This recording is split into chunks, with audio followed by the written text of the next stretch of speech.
In this tutorial, I'm going to show you how to set up the voice AI. Basically, this feature is going to create a basic search for your leads that are calling. Now, the setup is really easy. The first thing is we're going to import this snapshot. Please make sure that you have enabled this feature on your GoHighLevel account. If not, use our referral code to activate your voice AI feature on GoHighLevel. We're going to copy this link. We're going to open a new tab and we're going to paste the link. Once you do that, we're going to click yes, import now, and that's going to be added to your list of imported snapshot. Now let's go to the sub account. In here, we're going to add it to a specific sub account. We're going to click on these three dots over here and click on manage client. And then we're going to go over here where it says actions, and we are going to click on load a snapshot. We're going to select the snapshot. These are the custom fields that we're going to include. Each one of them is going to be automatically populated via the voice AI during the call. Then we are also going to have the agent setup. You're going to find the details on how the setup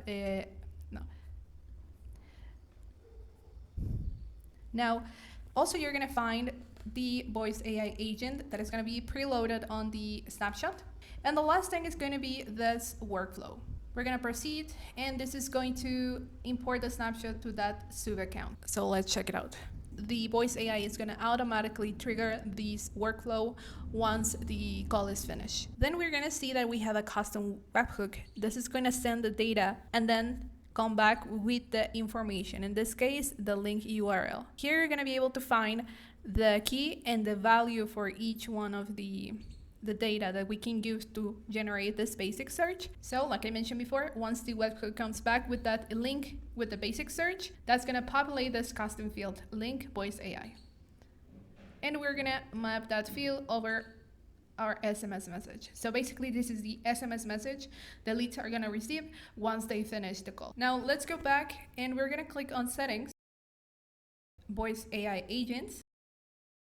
And we are going to click on agent. You can also customize. Please don't forget to add your company name or any other details. This is going to be the agent's initial message. You can also change the voice of the agent. If you want it different, you can change it over here.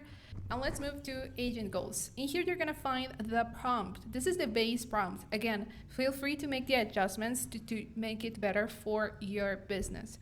We recommend that you check out the prompt guidelines from GoHighLevel. This is going to help you to understand how the prompt elements work, how to adjust it, what are the best practices in your prompts. We added the call transfer to it because this voice AI is going to focus on the basic search. But let's say the person calling wants to reach out to you directly. You can set up a call transfer. You just need to add your number here. And if the caller wants to talk to you, the voice agent is going to transfer the call directly to you. Then we have update contact field. If you remember those custom fields that I mentioned earlier, those are going to be updated over here. You're going to see city, property type, zip code, county, etc. Those are going to be updated in between the calls. So anytime the caller provides that specific information to the voice AI, the voice AI is going to update the custom field automatically. This is really important because the voice AI is also going to override the existing contact field. So let's say we have a lead calling us at 10 a.m. We give them the basic search link,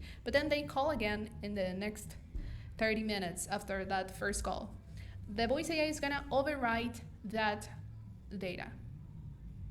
In case you want to have this information, let's say of the first search that they wanted to see, you can add an action to your workflow to store those custom fields in a note, for example, so you can keep that information available for you. And lastly, we're going to see that at the bottom, we have this option enabled to trigger a workflow when the call is completed. So this is the workflow that we previously checked, IDX basic search, results, webhook URL. One last thing before we wrap up this video is to make sure that you test your agent. And that's it. We'll see you in our next video.